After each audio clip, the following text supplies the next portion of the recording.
Deutéronome chapitre 32, commençons au verset 1. Cieux, prêtez l'oreille, et je parlerai. Terre, écoute les paroles de ma bouche. Que mes instructions se répandent comme la pluie, que ma parole tombe comme la rosée, comme des ondées sur la verdure, comme des gouttes d'eau sur l'herbe. Car je proclamerai le nom de l'Éternel. Que le ciel entende et que la terre écoute. Car Dieu va faire entendre ses paroles. Dieu va faire entendre ses paroles. Dieu va dire comment l'homme devrait marcher pour lui être agréable. C'est Moïse qui a fait ce cantique à l'Éternel. Moïse partait déjà de la terre. Moïse a vécu et a servi l'Éternel. Moïse a honoré son Dieu. Alors, c'est la fin de ses jours. Il était déjà dans la fin de ses jours. Et il glorifiait Dieu par ce cantique. Oui, on continue. Nous continuons au verset 3. Car je proclamerai le nom de l'Éternel. Rendez gloire à notre Dieu. Il est le rocher, ses œuvres sont parfaites. Moïse dit que ses œuvres sont parfaites. Il est le rocher. Il est le rocher. Vous savez ce que c'est que le rocher? On trouve quoi en bas du rocher? On trouve quoi? Le rocher incarne beaucoup de richesses. Mais c'est pas ça. Il est le rocher. Vous pouvez aller au rocher, vous trouvez l'or. Vous pouvez trouver de l'eau vive. Vous pouvez trouver toutes sortes de richesses. Alors, en bas des rochers, il est le rocher d'Israël. Oui.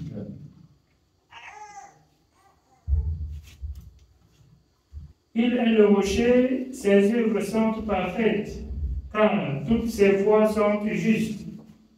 C'est un Dieu fidèle et sans iniquité, il est juste et droit. C'est un Dieu fidèle, sans iniquité. Il est juste et droit. Si vous voulez servir Dieu, servez Dieu dans la justice et dans la droiture. Il est juste et droit.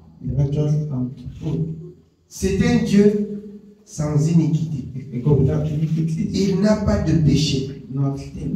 Moïse affirmait ainsi au peuple d'Israël. Dieu est saint, a dit Pierre, vous qui voulez servir Dieu, servez Dieu dans la sainteté, dans la pureté. Il arrive que la parole de Dieu vous reprend et vous vous fâchez. Que la parole de Dieu vous reprend, vous regardez celui qui parle.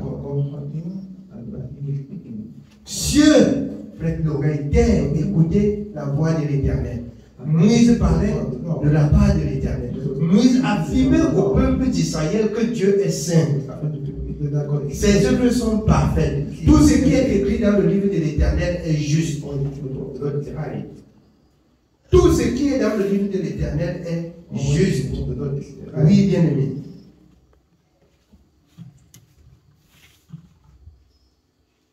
Nous continuons au verset 5. S'ils se sentent corrompus, à lui n'est point la faute. La honte est à ses enfants, race fausse et perverse. Ceux qui se sentent corrompus, la faute n'est point à l'Éternel. Ça retombe sur les enfants et les enfants et leurs enfants. Vous comprenez pourquoi la malédiction part de génération en génération. S'ils se sont corrompus, il s'agit ceux du milieu d'Israël, ceux-là qui étaient incrédules, rebelles, dans la voie de l'Éternel. Les autres écoutaient, ils entendaient Moïse parler, mais ils se rebellaient contre la parole de l'Éternel. S'ils se sont corrompus, Dieu est juste, il le dit. Il est sans iniquité. Dieu a fait connaître sa voix au fils d'Israël. Et c'est un Dieu qu'on ne corrompt pas. S'ils se sont corrompus, la faute n'est pas à Dieu, c'est à ceux qui se corrompent et à leurs enfants. Et à leurs enfants. Dieu est juste. Amen. Oui, bien aimé, on continue. Est-ce l'Éternel que vous en rendez responsable, peuple insensé et dépourvu de sagesse? Si il y a problème, est-ce que c'est l'Éternel que vous en rendez responsable de vos problèmes? Non. Non. Il est Dieu et il est sans iniquité. Il vous enseigne selon la voie que vous deviez suivre. Si quelqu'un se corrompt dans la voie de l'Éternel, la faute retombe sur lui et voit même à ses enfants. Et elle part jusqu'à 40e génération. Et voilà, 4e et même la 5e génération.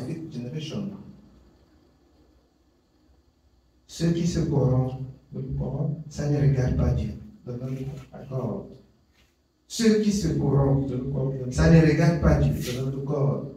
Comme je disais à cette femme au marché, quand elle glorifiait et elle voulait parler avec certitude que la tradition est juste. Il dit, ce que tu dis, c'est la vérité. Mais à la seule différence que votre tradition humaine ne conduit pas à la vie éternelle. C'est vrai. Et si vous laissez cette tradition sans vous accrocher à Dieu, cette tradition va vous tuer. Parce que vous n'avez de support nulle part. Il est hors de question que vous nourrissez un esprit jusqu'à un jour où vous levez, vous dites que vous n'allez plus le nourrir. Il va vous tuer. Si vous laissez pour vous accrocher à Jésus, vous seriez sauvés. C'est la vérité. Mais si vous laissez pour être vagabond sur la surface de la terre, il reviendra vous faire du mal. Vous devez toujours aller nourrir. Je leur dis, tu vois le sang de Jésus qui a coulé à la croix. Ce sang-là était le sacrifice. Ce sang-là était l'huile que nous on versait sur les crânes ou on versait en bas des arbres. Ce sang-là a remplacé tout animal que nous pouvons égorger, comme nous égorgeons autrefois dans l'ignorance, sans connaître que le sang de Jésus a payé. Le sang de Jésus nous a rachetés de cette malédiction de tradition. Ces voies sont parfaites, ces voies sont justes. Dieu n'a pas destiné un peuple à la perdition. Il n'y a pas deux façons de faire la tradition, si ce n'est que la façon dont Dieu a inscrit dans le livre de la vérité. Tout ce que les hommes font comme tradition maintenant, qui servent des idoles, qui n'est point Dieu, ne sont que des idoles muettes et vaines. C'est pourquoi dans Jérémie, il parle de la vanité des traditions que les hommes craignent. Et il dit à son peuple, ne craignez pas ce que les hommes craignent.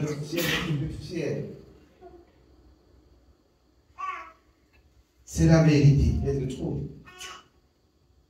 Le mal est plein dans le monde.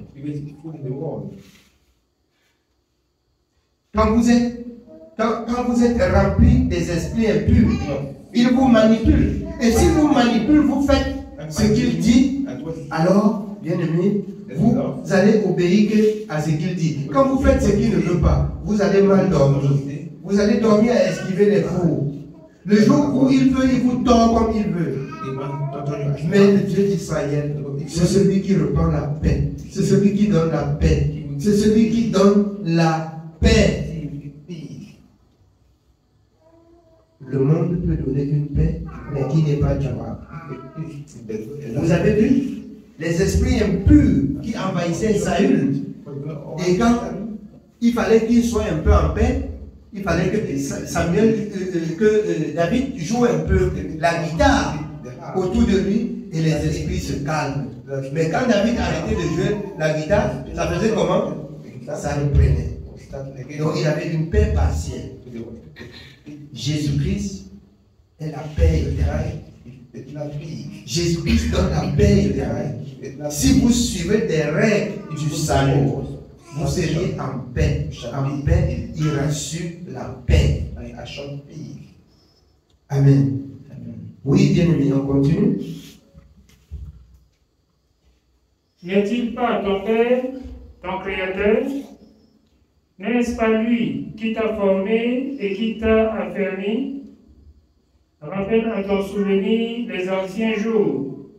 Passe en revue les années, génération par génération. Interroge ton Père et il te l'apprendra. Tes vieillards et ils te le diront.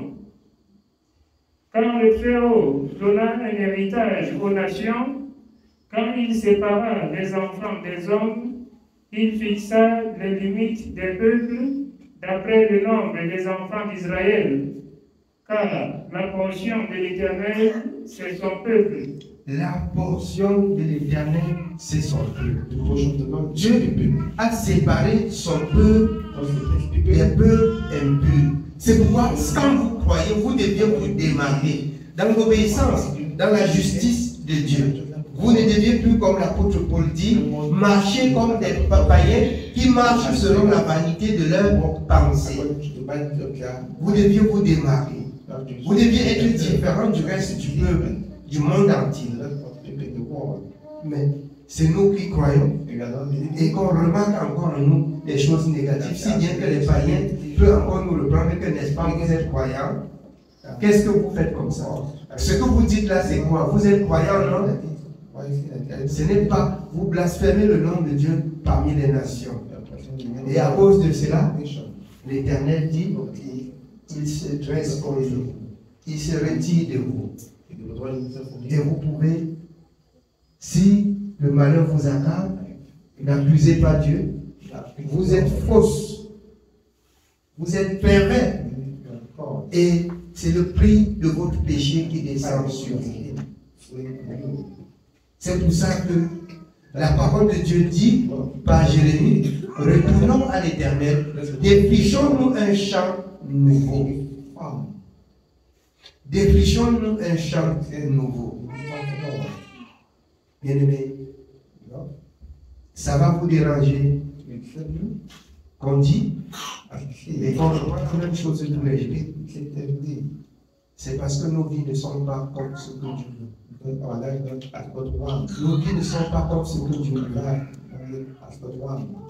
Dieu va permettre un jour, même si vous allez péter les plombs, Dieu va permettre un jour que on dit même ce que chacun est. Déjà même que la parole, quand quelqu'un s'identifie dans la parole, il comprend ce qu'il est. Mais Dieu va permettre un jour qu'on doit quelqu'un comme ça, on lui dit ce qu'il est. On donne le détail de sa vie. Moi-même j'apprends et j'ai grandi. C'est pas que Dieu ne nous parle pas, Dieu nous parle. Mais un moment viendra où on va dire ce que chacun est. Déjà, comme la parole dit ce que chacun est, le Seigneur va nous donner d'exposer ce que chacun est.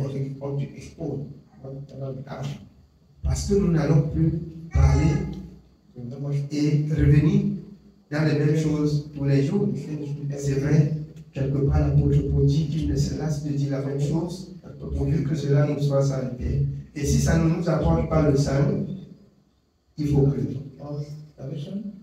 nous dévoilons les œuvres infructueuses des ténèbres. Et il y a encore beaucoup d'incrédulité parmi nous. Et c'est pour cela que nous pouvons avoir cet chevauchement de croissance. Le chevauchement de croissance, c'est-à-dire on va là et puis on est là, on fait comme ça on va grandir, on est comme, je ne sais quoi dire. On ne part pas pour grandir. Mais on veut faire comme ça, on descend. On veut faire comme ça, on descend. On lève, on descend. On lève, c'est comme dans. Je vous dis, ce n'est pas favorable pour les croyants. Ce n'est pas digne de ceux qui portent le nom de l'Éternel. Oui, bien aimé, on continue. Nous continuons au verset 9. Car la portion de l'Éternel, c'est son peuple. Jacob est la part de son héritage. Il l'a trouvé dans une contrée déserte, dans une solitude aux effroyables hurlements. Il l'a entouré, il en a pris soin. Il l'a gardé comme la prunelle de son œil. Pareil à l'aigle qui éveille sa couvée, voltige sur ses petits, déploie ses ailes, les prend, les porte sur ses plumes. L'Éternel seul a conduit son peuple, et il n'y avait avec lui aucun Dieu étranger. Dieu seul a conduit son peuple. Dieu n'a pas besoin de secours de l'homme. Partant de l'Égypte jusqu'à Canaan, jusqu'à ce jour, pour ceux qui croient et qui espèrent en Dieu, il est le même. Lui seul, il a conduit son peuple. Ne pensez et ne croyez pas qu'il y a quelque chose qui soit, bien aimé, au-delà de la portée de Dieu. Dieu, il a tout le pouvoir, il a toute la puissance, il peut faire tout ce qu'il veut, tout ce qui lui plaît. Ne pensez pas que Dieu est lâche. Tout ce qui arrive, Dieu voit. Il a le pouvoir, il a la puissance. Mais c'est nous qui sommes faibles, c'est nous qui sommes incrédules, c'est nous qui sommes rebelles. Et il dit ce soir, s'il nous arrive quelque chose de mal, la faute n'est pas la faute est à nous. La faute est à nous et à nous seuls. Parce que nous ne l'avons pas glorifié devant Dieu. Parce que nous ne l'avons pas servi comme Dieu. Il dit qu'Israël, quand il a trouvé, il était jeune. De même, quand Dieu nous a trouvés, bien aimés, très fraîches dans le monde, chacun commettait encore toutes sortes d'abominations et de péchés. Et Dieu nous a ramenés. Dieu nous a ramenés. Fraîche, même celui qui avait encore la main dans le sac du monde, fraîchement, Dieu nous prend de là et le sauve. Il le sauve.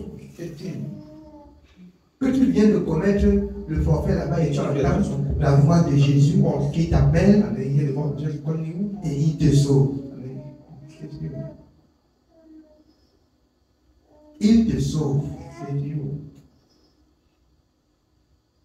C'est pourquoi dans Hébreu, au jour d'aujourd'hui, si vous entendez sa voix, n'endurcissez pas le cœur. Vous savez pourquoi Dieu dit cela? Quand tu endurcis le cœur et que tu étais au point où une malédiction allait te frapper, quand tu endurcis le cœur, ça peut te frapper. Quand tu quittes, Dieu te sauve. Là, il ne tient pas compte que tu viens de commettre le forfait. Puisqu'il ne tient pas compte de ce qui est passé du temps dit d'ignorance, il te pardonne, il te rachète. Le jour où tu entends sa voix, même si tu venais de faire quoi, comme tu entends sa voix, tu te repens sincèrement. On ne parle pas à ceux qui ont cru, on parle à ceux du monde. Il n'a pas trouvé Israël dans sa maison. Il a trouvé Israël dans le monde du péché. Il a trouvé Israël en Égypte, dans les champs de concombre, dans des traditions et des coutumes égyptiennes. Et il les a sauvés. Il les a sauvés. Nos parents. Jusqu'à ce soir, il est le même. Oui, bien aimé. Nous sommes au verset 13. Il l'a fait monter sur les hauteurs du pays et Israël a mangé les fruits des champs. Il lui a fait sucer le miel du rocher, l'huile qui sort du rocher le plus dur. Amen. On parlait du rocher tout à l'heure.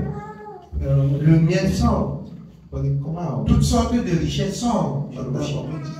Il a mangé des fruits qu'il n'a pas plantés. Qui a planté? C'est Dieu. Dans le jardin d'Éden, il y avait des fruits, il y avait toutes sortes de... Qui a planté? C'est Dieu. À la création dans Genèse, Dieu dit que telle chose soit, c'est fut comme Dieu a dit selon sa parole. C'est pourquoi dans Jean 1, au commencement était la parole. La parole était avec Dieu et toutes choses ont été faites par la parole. Honorons Dieu dans sa parole. Honorons Dieu selon sa parole.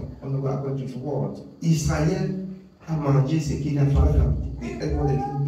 Dieu les a dirigés vers un lieu où il va prendre du bon miel pour avaler, bien aimé, sans déposer les cruches. Dieu a disposé toutes choses merveilleuses sur leur voie et le Dieu là n'a pas changé. Dans vos inquiétudes, vous perdez le salut. À la recherche du bien-être, vous perdez le salut. Aux inquiétudes du lendemain, vous perdez le salut. Quand c'est lui qui dit, je rends grâce parce que c'est vous qui avez chanté. Pourquoi t'inquiéter du lendemain quand Dieu est là? Mais vous faites comme ça, vous rentrez sur vos lits, quand vous mettez la tête marche. La tête fait le tour du Cameroun. Pour voir ce que vous deviez faire pour multiplier la richesse. Ça ne se parle pas dans la parole pour comprendre ce que Dieu a dit pour obéir plus. Que Dieu nous vienne en aide. Oui, bien aimé. Psaume au verset 14. La crème des vaches et le lait des brebis avec la graisse des agneaux, des béliers, des basanes et des boucs, avec la fleur du froment. Et tu as bu le sang du raisin, le vin. Israël est devenu gras et il a régerbé. Tu es devenu gras, épais et replet. Et il a abandonné Dieu, son Créateur. Vous comprenez? Israël est devenu gras. Il a oublié. Il a renoncé à Dieu. Il a mangé ce qui est bien. Il dit que Dieu là c'est qui? Il a oublié Dieu. Il a oublié Dieu.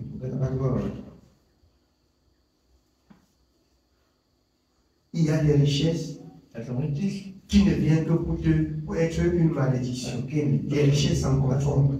Il y a des richesses qui ne viennent que pour égarer. Soyez riches pour Dieu avant d'être riche pour le matériel. Sinon la richesse va porter malheur. Sinon la richesse va porter malheur. Amen. Oui, bien aimé. Il a méprisé le rocher de son salut. Ils ont excité sa jalousie par des dieux étrangers. Ils l'ont irrité par des abominations. Ils ont sacrifié à des idoles qui ne sont pas dieux, à des dieux qu'ils ne connaissaient point. Nouveau, venu depuis peu, et que vos pères n'avaient pas craint. Tu as abandonné le rocher qui t'a fait naître, et tu as oublié le Dieu qui t'a engendré. L'Éternel l'a vu, et il a été irrité, indigné contre ses fils et ses filles. Il a dit, je leur cacherai ma face, je verrai quelle sera leur fin. Je verrai quelle sera leur fin. Je vais les cacher ma face. S'ils se sont corrompus, à moi n'est point la faute. S'ils se sont corrompus, alors, tu connais, Dieu t'enseigne, tu oublies, tu commets le forfait, Dieu tourne sa face. Il cache sa face. Et le malheur va ta tête. C'est pour cela que nous devons tout faire pour obéir à la parole que nous écoutons chaque jour. Pour obéir à la voix de l'Éternel. Oui, bien aimé. Nous sommes au verset 20. Il a dit, je leur cacherai ma face et je verrai quelle sera leur fin. Car c'est une race perverse, ce sont des enfants infidèles. Ils ont excité ma jalousie par ce qui n'est point Dieu. Ils m'ont irrité par leurs vaines idoles. Et moi, j'exciterai leur jalousie par ce qui n'est point un peuple. Je les irriterai par une nation insensée.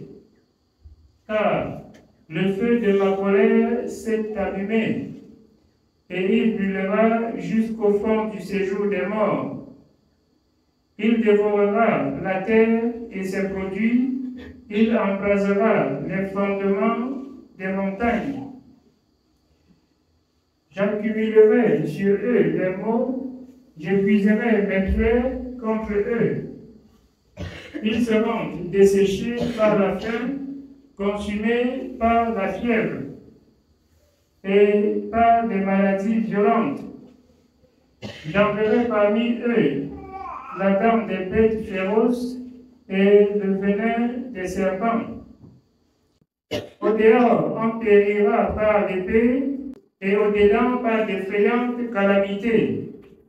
Il en sera du jeune homme comme de la jeune fille, de l'enfant à la mamelle comme du vieillard. Je voudrais dire, je les emporterai d'un souffle. Je ferai disparaître leur mémoire d'entre les hommes. Mais je crains les insultes de l'ennemi. Je crains que leurs adversaires ne se méprennent. Amen. Amen. Il y a des choses que Dieu ne permet pas que ça nous arrive. Parce qu'on va dire que Dieu là est faux. Mais il se sépare de nous d'une manière inattendue. Et nous pouvons nous glorifier et nous contenter à dire que nous sommes avec Dieu. Sinon, il frappait encore à mort. Mais il craint les insultes. Et voilà la prophétie. Dieu ne voudrait pas que ce soit ainsi. Sinon, il devrait avoir même des morts subies. Sinon, il devrait avoir même des morts subies. C'est à cause des insultes que Dieu craint pour son peuple et pour son peuple. Il protège ainsi les siens. Mais la mort spirituelle, c'est quelque chose que si on n'est pas vigilant, on ne saura même jamais. Dieu se sépare de toi, c'est pas la grâce, tu ne peux pas connaître. Il faut faire attention. C'est pour ça que j'exhorte tous les temps que chacun devrait apprendre jusqu'à connaître comment Dieu lui parle. Jusqu'au moment où tu sens que Dieu ne te parle pas. Bien aimé, tu sens que la connexion est coupée. Et tu examines ta vie pour voir ce qui coupe la connexion entre toi et ton Dieu.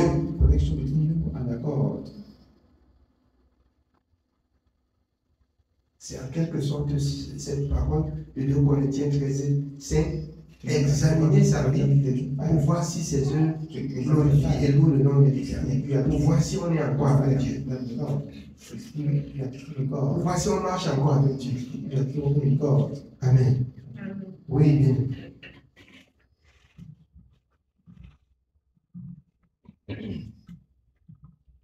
Nous sommes au verset 27.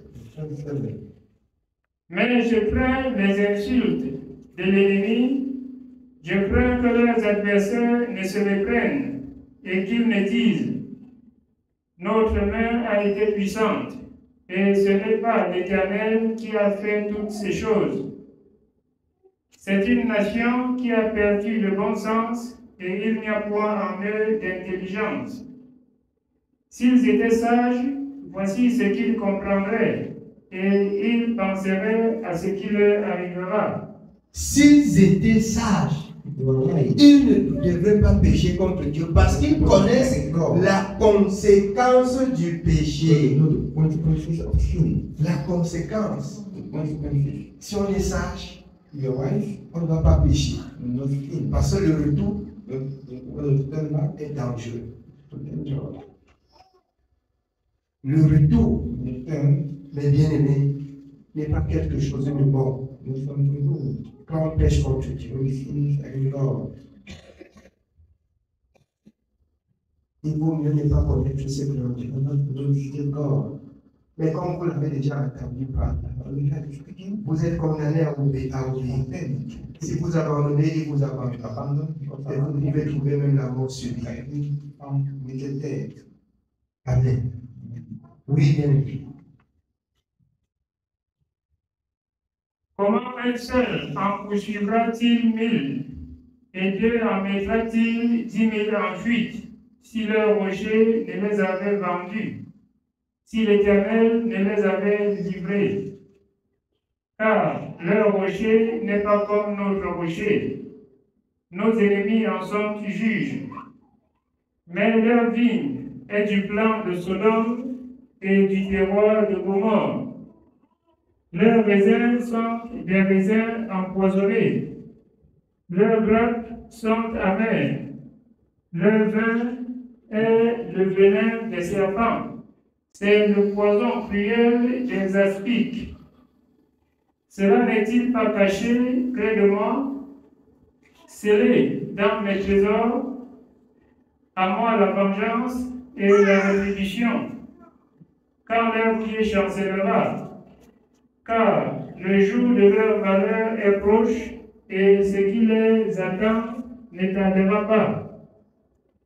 L'Éternel jugera son peuple, mais il aura pitié de ses serviteurs en voyant que leur force est épuisée, et qu'il n'y a plus ni esclaves, ni hommes libres.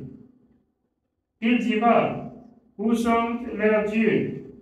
Le rocher qui les servait de refuge, ces dieux qui mangeaient la graisse de leurs victimes, qui buvaient le vin de leur libation, qu'ils se lèvent, qu'ils vous secourent, qu'ils vous couvrent de leur protection. Sachez donc que c'est moi qui suis Dieu, et qu'il n'y a point d'autre près de moi. Amen. C'est l'Éternel seul qui est Dieu et il n'y a point de Dieu. Nous devons à l'honorer et à le servir. Que le nom de l'Éternel soit béni. Bien-aimés, nous arrêtons ainsi ce soir.